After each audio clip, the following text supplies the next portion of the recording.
En 1992, il y avait un décret qui avait donc été adopté en 92 déjà, et qui relevait le problème de la réglementation des produits cosmétiques et surtout à usage corporel.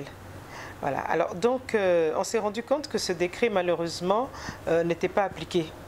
Et moi-même sensibilisée par toutes les questions qui relèvent de la dépigmentation. On dit toujours que ce sont les femmes qui se dépigmentent, mais vous savez, quand on a l'opportunité de beaucoup voyager, déjà avant même que je ne sois ministre, je voyageais énormément dans le cadre de mes activités au niveau des ONG, et j'avais constaté que même les hommes se dépigmentaient.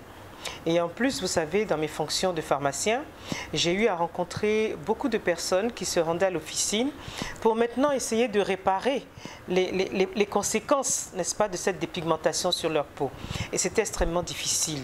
Et les médecins eux-mêmes se rendaient compte qu'au cours des interventions chirurgicales, ils avaient énormément de problèmes pour recoudre la peau et tout. Donc, je me suis dit qu'il y avait quelque chose à faire.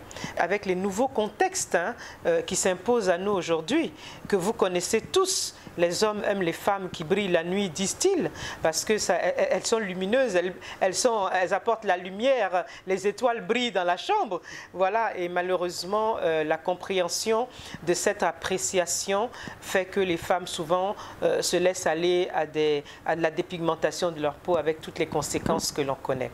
Donc nous avons mis de nouvelles mesures dans ce décret, et surtout nous avons cette fois-ci précisé qu'il serait interdit désormais d'utiliser des principes actifs tels que par exemple les corticoïdes et autres au-delà d'un certain taux de 2%, puisqu'on s'est rendu compte qu'au-delà de ces 2%, le médicament ne jouait plus le rôle qu'il jouait. Au-delà de 2%, ces médicaments étaient utilisés pour leurs effets secondaires. Je m'explique.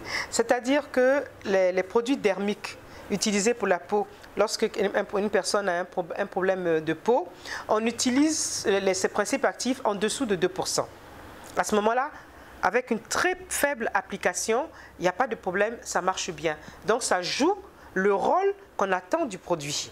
Mais lorsque on dépasse ce pourcentage de 2%, les effets secondaires qui sont l'éclaircissement, l'agressivité de la peau, c'est ça que l'on utilise maintenant dans les produits cosmétiques pour créer l'effet éclaircissant. Nous avons, en lien avec le ministre de la Communication, en lien avec le ministre du Commerce et nous-mêmes, nous avons donc pu mettre en place ce décret, et qui va permettre vraiment aujourd'hui, à partir d'une certaine période, de passer à une autre phase, celle vraiment d'enlever dans le circuit, n'est-ce pas, du marché ivoirien, tous ces produits cosmétiques, disons, à usage cosmétique corporel.